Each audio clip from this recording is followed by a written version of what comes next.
Shockwave Studios. There has been a lot of misfortunes at theme parks. We are going over them. Number 10, the Big Dipper, Omaha, Nebraska. The Big Dipper has been the central attraction at London's Battersea Park Fun Fair for 2 decades, before the wood coaster took a tragic turn on May 30, 1972. The ride malfunctioned when the rope hoisting one of the trains upward broke loose and sent the carriage line on a backwards free fall. The ride's operator was unable to slow it down with the ride's braking mechanism. The tail cart came off the rail when it came across a turn and crumpled into the barrier, after which the 2 other cars attached crashed on top of it, killing 5 children and injuring 13 others. Number 9, Kingston Union Shockwave Tragedy. On the evening of August 23, 1999, a 20-year-old man was thrown from the train's final turn at a speed of 40 miles per hour, sustaining a fatal head injury upon contact with a steel walkway. Shockwave and 2 similar rides at other Paramount amusement parks were immediately closed. The event was originally reported as an accident resulted in the death of 1 park visitor, but further investigation proved otherwise. Bolstered by numerous eyewitness accounts, the cause was later attributed to the victim's disregard of park safety rules, as he was seen intentionally freeing himself from restraints. In addition, an inspection found the safety restraints to be working properly at the time of the accident.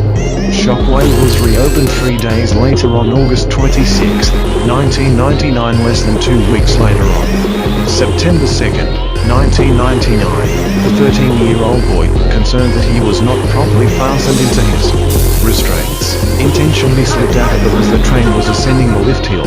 He jumped onto the adjacent maintenance catwalk and escaped serious injury. Number 8, Expedition Everest, Legend of the Forbidden Mountain. On December 18, 2007, a 44-year-old man from Navarre, Florida, lost consciousness while riding the coaster. He was given CPR on the ride's loading platform and was later pronounced dead at the hospital. An autopsy by the Orange County Medical Examiner's Office concluded that the victim died of dilated cardiomyopathy and that the death was considered natural. On May 19, 2018, a 26-year-old man suffered a seizure after riding the attraction. On July 5, 2019, a 41-year-old woman suffered a seizure after riding the attraction.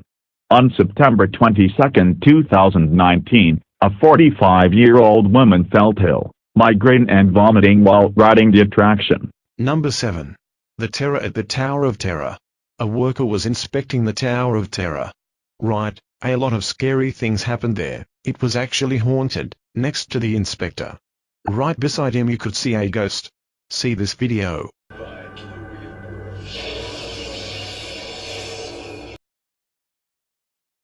Number 6. Kali River Rapids. On May 29, 2007, 5 guests and 1 cast member were injured when an emergency exit platform malfunctioned. The guests were exiting a Kali River Rapids raft during a ride stoppage triggered by a monitoring sensor. The raft was on a steep incline and the emergency exit platform was designed to allow guests to easily access the emergency stairs from the incline. After an investigation determined that the platform disengaged and slid, it was removed and an alternative evacuation procedure was adopted. The 6 people were taken to local hospitals for minor injuries and were later released. Number 5. The Gwazi Tragedy. SeaWorld. On July 24, 2006, a 52-year-old man from Palm Harbor, Florida died shortly after riding Gwazi. After riding, he had difficulty breathing, then collapsed. Paramedics performed CPR, but the victim was pronounced dead. 2 hours later, the medical examiner's report showed that he suffered from high blood pressure and hardening of the arteries. The ride was closed for an hour after the incident to confirm that it was functioning properly. Number 4, Twilight Zone Tower of Terror. On July 12, 2005, a 16-year-old girl from Kibworth, Leicestershire, United Kingdom, complained of a severe headache and other symptoms after riding the Tower of Terror. She was taken to Celebration Hospital in nearby Orlando in critical condition, where she underwent surgery for intracranial bleeding. On August 6, 2005, she returned to the United Kingdom via air ambulance. While she had reportedly ridden the attraction several times during her visit with no ill effects, she had been in pain for a few days prior to the incident. She had a massive stroke leading to cardiac arrest. After an examination by both Disney and state inspectors showed no ride malfunction, the ride was reopened the next day. The girl returned home safely after spending 6 months in the hospital due to 2 heart attacks and surgery. On February 13, 2009, the victim's family sued Disney for negligence in the ride design, failing to adequately adequate light, warn riders, and not providing proper safety restraints. They were seeking at least $15 million. The lawsuit was voluntarily dismissed in 2012. On July 22, 2019, a 23-year-old woman from Chicago, Illinois punched a cast member in the face while in the queue for the Tower of Terror. She and her group had attempted to cut through the Fast Pass line without the proper tickets. A cast member stopped them and tried to help them. When the woman began hitting buttons on the ride podium, the cast member was subsequently punched in the face. No criminal charges were filed, but the woman was banned forever from all Disney parks. Number 3. The Goose Incident. SeaWorld. On the maiden voyage of the ride Apollo's Chariot. On March 27, 1999, a stray goose collided with the front chariot in which Italian model Fabio was seated.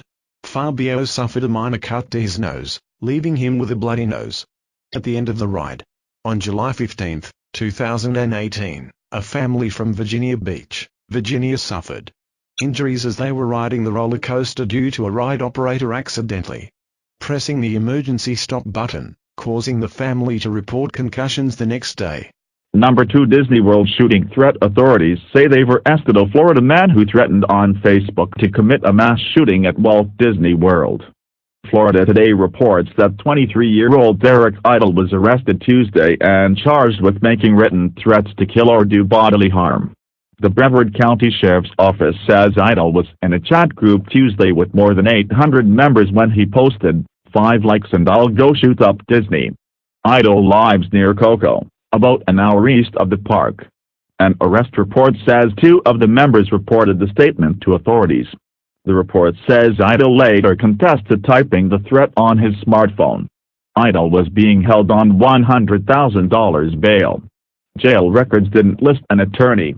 Before we get to number 1, if you have any questions go to shockwavestudiosyt@gmail.com. On August 6, 1996, a 39-year-old man was shot in the back by a bullet while in the wave pool. He was taken to the park's first aid station then went to a local hospital for treatment and recovered from his injury.